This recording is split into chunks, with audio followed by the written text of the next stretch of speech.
اسلام میں طہارت کا بہت بڑا مقام اور مرتبہ ہے، بلکہ طہارت ایمان و اسلام کی اور عبادت کی بنیاد اور اساس ہے۔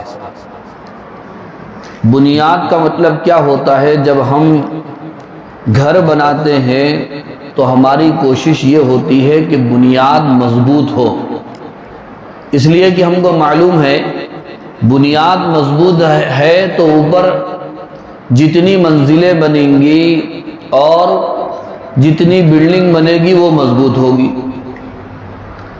اور اگر بنیاد کمزور ہے تو پورا گھر کمزور ہوگا، پوری بلڈنگ کمزور ہوگی۔ ٹھیک اسی طرح طہارت عبادت کی بنیاد ہے۔ طہارت اگر مضبوط ہوگی تو ہماری عبادت مضبوط ہوگی، طہارت اگر کمزور ہے، طہارت صحیح نہیں ہے تو پھر عبادت بھی صحیح نہیں ہوگی۔ ابھی ہمارے ایک دوست سے یوں ہی بات چیت ہو رہی تھی، علماء اکرام ہیں، ائمہ ہے، آپس میں بات چیت کرتے ہیں کہ بھئی آج کی جمعہ آپ کا کیا بیان ہے؟ انہوں نے مجھ سے پوچھا تو میں نے کہا کہ بھئی طہارت کے بارے میں بولنا چاہتا ہوں۔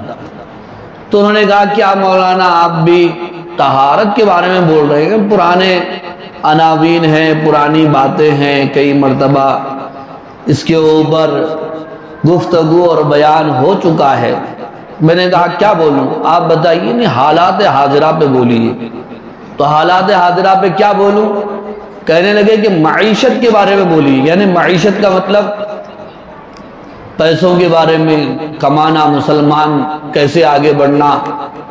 جی تو میں نے کہا کہ بھئی طہارت ہی معیشت ہے، اس لیے کہ طہارت صحیح ہوگی تو نماز صحیح ہوگی، نماز صحیح ہوگی تو دعا قبول ہوگی، دعا قبول ہوگی تو دکان چلے گی، اور اگر طہارت صحیح نہیں تو نماز صحیح نہیں، نماز صحیح نہیں تو دعا قبول نہیں ہوگی، دعا قبول نہیں ہوگی تو دکان بھی صحیح نہیں چلے گی۔ تو طہارت کیا ہے؟ بنیاد ہے، اساس ہے، اور طہارت کے کئی نازک مسائل۔ آج ہمیں طہارت کی اہمیت، طہارت کا مقام اور اس کی ضرورت کا علم ہی نہیں ہے۔ طہارت الگ چیز ہے، صفائی الگ چیز ہے۔ ایک چیز صاف ہوتی ہے لیکن کوئی ضروری نہیں ہے کہ وہ پاک بھی ہو، اور ایک چیز دیکھنے میں صاف نظر نہیں آتی لیکن پاک ہو سکتی ہے۔ دونوں میں بڑا فرق ہے۔ ایک آدمی ناپاک ہو گیا لیکن اس نے غسل میں کلی نہیں کیا اور 10 بالٹی پانی نہا لیا اور نئے کپڑے پہن لیا اور بال وغیرہ بنا کر کے باہر نکلا ہے۔ بولو وہ آدمی صاف تو ہے لیکن پاک نہیں ہے، اس لیے کہ اس کا غسل نہیں ہوا ہے۔ اور ایک آدمی نے سنت کے مطابق غسل کیا، کلی بھی کی، ناک میں پانی بھی ڈالا اور جسم پر پانی اس انداز سے بہایا، بال برابر بھی جگہ سوکھی باقی نہ رہی، لیکن بیچارے کے پاس دھلے ہوئے کپڑے نہیں تھے، ویسے ہی کپڑے تھے، بغیر استری کے تھے، اور انہی کپڑوں کو وہ پہن لیا، اور اس کہیں پر دھبے لگے ہوئے ہیں، لال مٹی کے دھبے ہیں، تیل کے دھبے ہیں۔ تو آپ کیا کہیں گے؟ اس میں صفائی تو نہیں ہے لیکن بندہ پاک ہے۔ تو پاک ہونے میں، صاف ہونے میں فرق ہے، اس فرق کو سمجھنے کی ضرورت ہے۔ قرآن مجید میں سورہ مدثر میں پارہ 29 ہے، اللہ تبارک و تعالیٰ نے اپنے محبوب کو حکم فرمایا وَثِيَابَكَ فَطَهِّرْ، میرے محبوب اپنے کپڑوں کو پاک رکھیے۔ کون حکم دے رہا ہے اور کسے حکم دے رہا ہے؟ حکم دینے والی ذات رب العالمین ہے، اور جنہیں پاکی کا حکم دیا جا رہا ہے وہ عظیم ہستی ہے، وہ عظیم ذات ہے جن کے صدقے میں کائنات کو وجود بخشا گیا، اور جن کی پاکی اور صفائی کا عالم اور حال یہ ہے، کتابوں میں لکھا گیا ہے زندگی میں کبھی بھی حضور کے کپڑوں پر مکھی تک نہیں بیٹھی، اور جن کے پسینے کی خوشبو کا عالم یہ ہے، صحابہ آپ کے جسم سے نکلنے والے خوشبو کو جمع کر کے اپنے جسموں پر ملتے تھے، اور صحابہ بیان فرماتے ہیں کہ جب ہم آپ سے مصافحہ کرتے تھے تو ہمارے ہاتھ خوشبودار ہو جایا کرتے تھے، اور جن کے بول و براز اور پیشاب اور پیخانے کے بارے میں کہا گیا زمین نگل لیتی تھی اور وہ بھی پاک ہے۔ اسی وجہ سے شاعر نے کہا ہے نا، ایسی خوشبو چمن کے گلوں میں کہاں، ایسی خوشبو چمن کے گلوں میں کہاں، ایسی خوشبو چمن کے گلوں میں کہاں، جیسی خوشبو میرے نبی کے پسینے میں موجود ہے۔ اللہ تبارک و تعالی نے ایسی پاک ذات عظیم ہستی کو بھی حکم فرمایا، وَثِيَابَكَ فَطَهِّرْ، میرے محبوب اپنے کپڑوں کو پاک رکھیے۔ دراصل یہ آپ کو حکم نہیں تھا، ہم گنہگاروں کو تعلیم تھی، ہم گنہگاروں کو سبق دینا تھا کہ اپنے کپڑوں کو، اپنے بدن کو پاک رکھیے۔ طہارت کے اتنے عظیم فائدے ہیں کہ جو مسلمان پاک رہتا ہے، غسل سے رہتا ہے، وضو سے رہتا ہے، اس کے پاس نحوستیں نہیں آ سکتی، اس کے پاس بلائیں نہیں آ سکتی، اور اس کے پاس غلیظ، نجس، ناپاک جنات و شیاطین نہیں آ سکتے۔ اور جو مسلمان ناپاک رہتا ہے، بغیر طہارت کے رہتا ہے، اس پر جنات و شیاطین کا حملہ آسانی کے ساتھ ہو سکتا ہے، اس لیے کہ جب وہ ناپاک ہوتا ہے تو حفاظت کرنے والے پاک فرشتے اس سے دور ہٹ جاتے ہیں۔ ناپاکی کی حالت میں بغیر طہارت کے جو مسلمان ہوتا ہے، اس کے پاس جنات و شیاطین آسانی کے ساتھ آ کر اس کے اوپر حملہ کر سکتے ہیں۔ اس لیے نبی رحمت دو عالم سب کہہ دو صلی اللہ علیہ وسلم نے حکم فرمایا مسلمانوں کو کہ طہارت سے رہو، پاک رہو، باوضو رہو، تمہاری روزی میں برکت ہوگی۔ معیشت کا مسئلہ، ہمارے دوست کہہ رہے تھے معیشت کے بارے میں بات ہو رہا تھا، معیشت کا مسئلہ میرے نبی نے کیا بتایا؟ امت کو وضو کے ساتھ رہو، روزی میں برکت ہوگی۔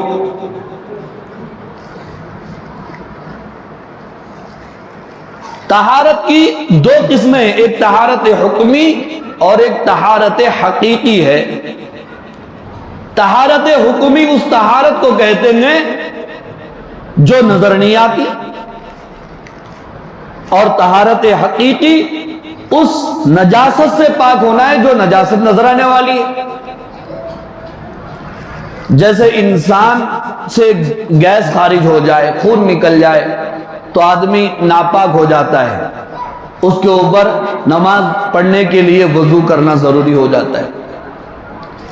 اور بسا اوقات آدمی کے اوپر ایسا یعنی وہ نجس اور ناپاک ہو جاتا ہے جسے ہم حدث اکبر کہتے ہیں، غسل کرنا ضروری ہو جاتا ہے، لیکن نجاست وہاں پر نظر نہیں آتی، شریعت نے اس کو ناپاک قرار دیا، اس کے اوپر غسل کرنا ضروری ہو گیا۔ اور ایک نجاست ہے وہ نجاست حقیقی نظر آنے والی، خون نکل گیا ناپاک ہے، بول و براز اور پیشاب و پیخانے کا خارج ہونا اور جسم کو لگنا، یہ نظر آنے والی نجاست۔ دونوں نجاستوں سے مسلمان کو پاک ہونا ضروری ہے، اس کا اہتمام ضروری ہے۔ کئی مسلمان ایسے جن کو مسائل کا علم نہ ہونے کی وجہ سے، طہارت کی اہمیت نہ معلوم ہونے کی وجہ سے ناپاک گھروں سے نکلتے، راستوں میں چلتے پھرتے ہیں، ان کے اوپر اثرات ہو جاتے ہیں، ان کے اوپر جنات اور شیاطین کا حملہ ہو جاتا ہے۔ تو اس لیے پاکی کا خیال رکھنا لازمی اور ضروری ہے۔ طہارت کو میرے نبی نے فرمایا الطہور شطر الایمان، پاکی آدھا ایمان ہے۔ اللہ تعالیٰ علماء کرام پر رحم فرمائے، ہمیں حدیثیں سمجھ میں نہیں آتی، اگر ہم سے پوچھ لے کہ پاکی آدھا ایمان کیسے ہے تو ہم سمجھا سکتے ہیں۔ علماء کرام نے بتایا کہ پاکی آدھا ایمان کیسے ہے۔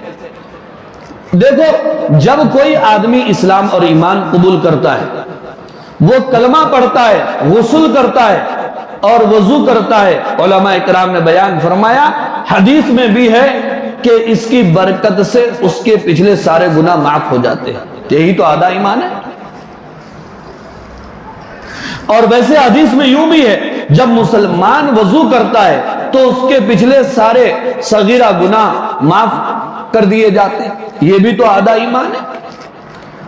لیکن ایک صاحب نے الطہور شطر الایمان کی دوسری تشریح فرما دی، فرمانے لگے کہ الطہور یہ وضو کے معنی میں اور ایمان نماز کے معنی میں، قرآن مجید میں بھی نماز کو ایمان قرار دیا گیا۔ الطہور شطر الایمان کا ترجمہ کیا ہوا کہ یہاں پر ترجمہ آپ کریں گے کہ وضو آدھا ایمان نہیں، وضو آدھی نماز ہے، وضو نماز کی کنجی ہے۔ کوئی آدمی اگر طہارت کے ساتھ ہے تو وہ آدھی نماز کے حکم میں ہے، اور اس لیے بھی جو آدمی باوضو ہوتا ہے اس کے لیے نماز آسان ہے۔ جب بھی اذان ہوئی وضو سے وہ ہے مسجد میں آ گیا، نماز پڑھ لیا، نکل گیا۔ نماز اس کے لیے مشکل ہو جاتی ہے جو بے وضو ہوتا ہے، بھئی اب اذان ہوگی، طہارت کو جانا پڑے گا، وضو کرنا پڑے گا، جاڑا ہے، سخت سردی ہے، وضو کیسے ہوگا، اس کے لیے بڑے مسائل۔ لیکن جو وضو کے ساتھ ہوتا ہے اس کے لیے کوئی نماز مشکل نہیں، نہ اشراق، نہ چاشت، نہ اوابین، نہ تہجد، اس کے لیے کوئی مسئلہ نہیں۔ اس لیے جہاں تک ہو سکے طہارت سے وضو کے ساتھ آدمی کو رہنا چاہیے۔ بزرگوں اور عزیز دوستو، طہارت کے اندر کئی چیزیں آتی ہیں۔ جب بھی طہارت کا نام آتا ہے تو سب سے پہلے ہم کہاں جاتے ہیں؟ پیشاب کرنے کے لیے، ضرورت سے فارغ ہونے کے لیے۔ پیشاب کی سنتیں بھی اور بیت الخلاء سے فارغ ہونے کی سنتیں بھی کتابوں میں موجود ہیں۔ ہم کوئی بھی کام کریں نبی کے طریقے پر کریں گے تو وہ کام عبادت بن جائے۔ ہمارا کھانا، ہمارا پینا، ہمارا جاگنا، ہمارا سونا، ہمارا چلنا پھرنا اگر حضور کی سنت کے مطابق ہے تو وہ عبادت ہے۔ ویسے بھی ہم کھا رہے ہیں، ویسے بھی ہم پی رہے ہیں، ویسے بھی سو رہے ہیں، ویسے بھی ہم جاگ رہے ہیں، ویسے بھی چل رہے ہیں، پھر رہے ہیں، لیکن نبی کی سنت کے مطابق یہ چیزیں ہوں گی تو عبادت بنے گی اور اس کے اوپر ثواب ملے۔ تو بزرگوں اور عزیز دوستو، جب ہم ضرورت سے فارغ ہوں تو اس کے آداب، اس کی سنتیں کیا ہیں وہ بھی ہمیں معلوم ہونا چاہیے، اس کا بھی ہمیں مذاکرہ کرنا چاہیے۔ بیت الخلاء کے آداب میں، بیت الخلاء کی سنتوں میں، حدیث میں یہ ہے کہ ہمارے نبی صلی اللہ علیہ وسلم کو جب ضرورت سے فارغ ہونا ہوتا تو اپنے گھر سے ابعد فی المذہب دور چلے جاتے تھے۔ اب آج دیکھیے، آج ڈاکٹر کہتے ہیں کہ جو حضور اکرم صلی اللہ علیہ وسلم کی سنتوں کے مطابق جو عمل کرے گا اور آپ کی سنتوں کے مطابق اپنی زندگی گزارے گا، آخرت میں تو وہ کامیاب ہوگا، آخرت میں اسے کامیابی ملے گی، ثواب ملے گا، جنت ملے گی، وہ آخری بات ہے۔ لیکن حضور کی سنتوں پر جو اپنی زندگی گزارے گا، چاہے وہ پیشاب کرنا ہو، چاہے وہ پیخانہ کرنا ہو، تو بزرگوں اور عزیز دوستو، دنیا میں بھی اسے کامیابی ملے گی، دنیا کے فائدے بھی اس کو حاصل ہوں گے۔ ڈاکٹر حضرات فرماتے ہیں کہ آپ صلی اللہ علیہ وسلم کو جب ضرورت سے فارغ ہونا ہوتا تو گھر سے دور چلے جاتے تھے، لیکن آج بیت الخلا تو گھر پہ ہی ہے۔ ڈاکٹر حضرات یوں کہتے ہیں کہ آدمی کو اگر ضرورت آئے، پیشاب پیخانہ آئے، اس سے پہلے وہ چند قدم چلے تو اسے قبض نہیں ہوتا اور اس کا پیٹ بالکل صاف ہو جاتا ہے اطمینان کے ساتھ۔ لیکن ہم آج کل چونکہ گھروں کے اندر ہیں، بیت الخلا سے پہلے چلنا پھرنا کہاں ہے، جیسے ہی آیا فوراً چلے گئے۔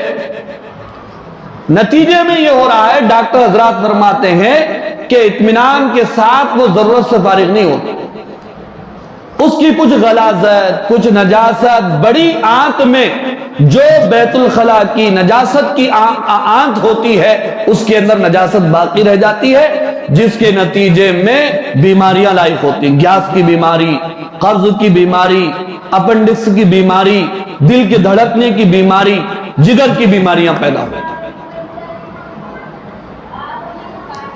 اور دوسری سنت یہ ہے کہ ہمارے نبی صلی اللہ علیہ وسلم جب ضرورت کو جانا ہوتا تو چپل پہن لیتے تھے۔ اب آپ سوچ رہے ہوں گے کہ اس میں کون سی بڑی بات ہے، مول صاحب کو جمعہ میں چپل پہننے کی سنت بیان کرنے کی کیا ضرورت تھی؟ ہم تو چپل پہن کے ہی جاتے ہیں۔ ہاں، کتاب میں جب میں یہ بات پڑھ رہا تھا تو میں بھی سوچ رہا تھا، تو یہ بات لکھنے کی کہ ضرورت کیا ہے؟ ہم جاتے تو ضرور ہیں بزرگوں اور عزیز دوستو، چپل پہننے سے پہلے ذرا ہم یہ سوچ لیں، میں اس لیے چپل پہن رہا ہوں کہ میرے نبی چپل پہن کے ضرورت کو جاتے تھے، تو یہ سنت ہو جائے۔ پھر آپ جب ضرورت کے لیے جانا ہوتا سر ڈھانک کر جاتے تھے۔ اب اس کے فائدے کیا ہیں؟ جب ہم اپنا سر ڈھانک کے ضرورت خانے میں جائیں گے، بیت الخلا کو جائیں گے، تو بیت الخلا میں جو جراثیم ہوتے ہیں وہ سر کے اوپر نہیں آ سکتے اور بیماریاں لاحق نہیں ہو سکتی۔ اور دوسرا فائدہ یہ ہے، جب ہم سر ڈھانک کے جائیں گے تو بیت الخلا میں جنات اور شیاطین پہلے سے ہوتے ہیں، وہ سروں پر حملہ کرتے ہیں، بالوں کے اوپر حملہ کرتے ہیں۔ سر ڈھانک کے جائیں گے تو ہمارے سر جنات اور شیاطین سے محفوظ ہو جائیں گے، وسوسے نہیں آئیں گے، غصہ نہیں آئے گا۔ بولتے نا مول صاحب غصہ بہت آ رہا آج کل، ذرا دعا پڑھ دو، تو شیطان سر میں بیٹھا ہوا ہے، بالوں میں۔ کئی جنات اور شیاطین جو ان اثرات ہو جاتے ہیں، آنگ میں آ کر کے ان سے پوچھا گیا بھائی کیوں آ گئے؟ کہنے لگے کہ نہیں، کہ عورت کے بال ہمیں بڑے پسند تھے، یہ مرد کے بال بڑے اچھے لگ رہے تھے، تو بالوں کے اوپر ہم سوار ہو گئے۔ ٹوپی کی دیکھیں کتنی بڑی فضیلت ہے، کتنی اہمیت ہے۔ ڈاکٹر حضرات دواخانوں میں پورے سر پہ کپڑا باندھ کے ہوتے ہیں، وہ الگ بات سے بولتے نہیں، ہم ٹوپی پہنتے ہیں، لیکن کپڑا باندھنا ہی تو ٹوپی پہننا ہے۔ کیوں بھائی؟ جراثیم سے بچنے کے لیے سروں کے اوپر ڈاکٹر حضرات کپڑا باندھتے ہیں، سر ڈھانک کے رکھتے ہیں، اور ہمارے نبی نے تو 1400 سال پہلے کر کے دکھایا کہ اپنے سروں کو ڈھانک کے رکھو، امامہ باندھو، پگڑی باندھو۔ لیکن کتنے افسوس کی بات ہے، کئی لوگ آج کل نماز بھی بغیر ٹوپی کے، بغیر سر ڈھانکے کے پڑھ رہے ہیں۔ نہیں صاحب یہ فرض تو نہیں ہے، فرض واجب تو چھوڑو، میرے نبی کی سنت تو ہے نا یہ۔ اگر ہم نبی کے غلام ہیں اور نبی کے امتی ہیں تو سنتوں کو اپناؤ۔ بات اس کی ہے۔ اسی طرح آپ صلی اللہ علیہ وسلم بیت الخلاء میں داخل ہونے سے پہلے دعا پڑھ لیتے تھے۔ دعا کیا ہے؟ اللہم انی اعوذ بک من الخبث والخبائث، اے اللہ بیت الخلاء میں جو غلیظ اور نجس جنات اور شیاطین ہیں ان سے ہماری حفاظت فرما۔ حدیث کے مفہوم میں یہ بات آتی ہے جب کوئی آدمی بیت الخلاء جاتا ہے یہ دعا پڑھتا ہے تو اللہ تعالی جنات اور شیاطین کی آنکھوں کو اندھا کر دیتے ہیں۔ اگر ہم یہ دعا نہ پڑھے تو جنات و شیاطین کے اٹیک کا اور ان کے حملے کا ڈر اور خوف لگا رہتا ہے۔ تو اس لیے دعا یاد کر لیں، یہ دعا پڑھ کے جائیں، اللہم انی اعوذ بک من الخبث والخبائث، ورنہ وہ ہمارے جسم سے کھیلیں گے، ہمارے بدن سے کھیلیں گے۔ اور ہمارے نبی جب بیت الخلاء میں جاتے تھے تو انگوٹھی نکال لیتے تھے جس پہ اللہ کا نام لکھا ہوا ہوتا تھا۔ اس لیے بیت الخلاء کے آداب میں سنتوں میں یہ ہے کہ اگر ایسی انگوٹھی ہو جس میں کچھ لکھا ہوا ہو تو کیا کرنا چاہیے؟ اس کو نکال کر اپنے جیب میں رکھ لینا چاہیے۔ ایسے ہی آپ صلی اللہ علیہ وسلم بیت الخلاء میں داخل ہوتے تو سب سے پہلے الٹا پاؤں رکھتے تھے، ہمیں بھی چاہیے کہ الٹا پاؤں رکھیں۔ اور بیت الخلاء میں جب آپ جاتے تو بلا وجہ نہ آواز کرتے نہ گفتگو کرتے تھے۔ اور بیت الخلاء میں آپ کیسے بیٹھتے تھے؟ آپ کا زیادہ وزن الٹے پاؤں پہ ہوتا تھا اور جو سیدھا پیر ہوتا تھا اس کے اوپر وزن زیادہ نہیں ہوتا۔ سر کو ہاتھ لگاتے، نگاہیں نیچی کرتے، سکون کے ساتھ بیٹھتے تھے۔ آج ڈاکٹر حضرات، یہودی ڈاکٹر نے ایک مسلمان سے کہا کہ اگر دنیا والے آپ صلی اللہ علیہ وسلم کی ایک طریقے کو، ایک سنت کو اپنا لے، کئی بیماریوں سے محفوظ ہو جائے گی۔ قبض کی بیماری نہیں ہوگی، گیس کی بیماری نہیں ہوگی، اور اپنڈکس کی بیماری نہیں ہوگی، بواسیر کی بیماری نہیں ہوگی۔ کون سی سنت ہے؟ جب بیت الخلاء میں جائیں تو الٹے پیر پہ زیادہ وزن رکھیں اور سیدھے پیر پر وزن کم رکھیں۔ اس کی وجہ سے بیماریاں لاحق نہیں ہوگی۔ لیکن یہ طریقہ کس کو معلوم؟ اس کا آپ صلی اللہ علیہ وسلم نے یہ کر کے دکھایا۔ اور ایسے ہی آج کل بیت الخلاء جتنے بھی ہیں وہ سخت ہیں، لیکن آپ صلی اللہ علیہ وسلم جب ضرورت سے فارغ ہونے کے لیے جاتے تھے نرم زمین کا انتخاب کرتے تھے۔ وجہ اس کی یہ تھی زمین جب نرم ہو تو بزرگوں اور عزیز دوستو ہماری نجاست سے جو جراثیم نکلتے ہیں زمین اس کو جذب کر لیتی ہے اور کھینچ لیتی ہے، لیکن جو سخت زمین ہوتی ہے وہ جراثیم کو نہیں لیتی ہے، وہ جراثیم الٹا ہمارے بدن پر آتے ہیں، ہمارے جسم پر آتے ہیں۔ لیکن آج کل کے اس طرح کے بیت الخلاء اور جو لیٹرین بنے ہوئے الٹا اس کا نقصان ہو رہا ہے۔ اور آپ صلی اللہ علیہ وسلم جب ضرورت سے فارغ ہوتے تھے باہر سیدھا پیر رکھ کے آتے تھے اور آنے کے بعد یہ دعا پڑھتے تھے، غفرانک الحمدللہ الذی اذھب عنی الاذی وعافانی، تمام تعریف اس اللہ کے لیے جس نے میری تکلیف کو دور فرما اور مجھے عافیت دے۔ یہ دعا پڑھنا بھی سنت ہے۔ تو یہ ہے طہارت کے آداب اور بیت الخلاء کے آداب۔ اسی طرح بزرگ اور عزیز دوستو کھڑے ہو کر پیشاب کرنے سے ہمارے نبی نے منع فرمایا۔ کھڑے ہو کر پیشاب کرنا ایک تو ویسے ہی مکروہ اور گناہ ہے، اور دوسرے ایک کہ کھڑے ہو کر پیشاب کرنے سے گردوں میں کنکریاں پیدا ہوتی ہیں، گردوں میں کنکریاں پیدا ہوتی ہیں، اس کا لحاظ رکھا گیا۔ کئی لوگ ہیں جن کو معلوم نہیں ہے، راستے سے گزر رہے ہیں، پیشاب آ گیا، کھڑے ہو کر پیشاب کرنے لگے، سنت کے خلاف، اور بیماریاں اس سے جو ہے پیدا ہوتی ہیں۔ ضرورت کے وقت نہ قبلے کی طرف پیٹ کریں نہ پیٹ کریں، یہ تو مکروہ ہے، حرام ہونے کے قریب۔ آپ صلی اللہ علیہ وسلم نے تو منع فرما دیا کہ قبلے کی طرف تھوکنا بھی منع ہے۔ کیا کرنا منع ہے؟ تھوکنا منع ہے، پیر کرنا منع ہے۔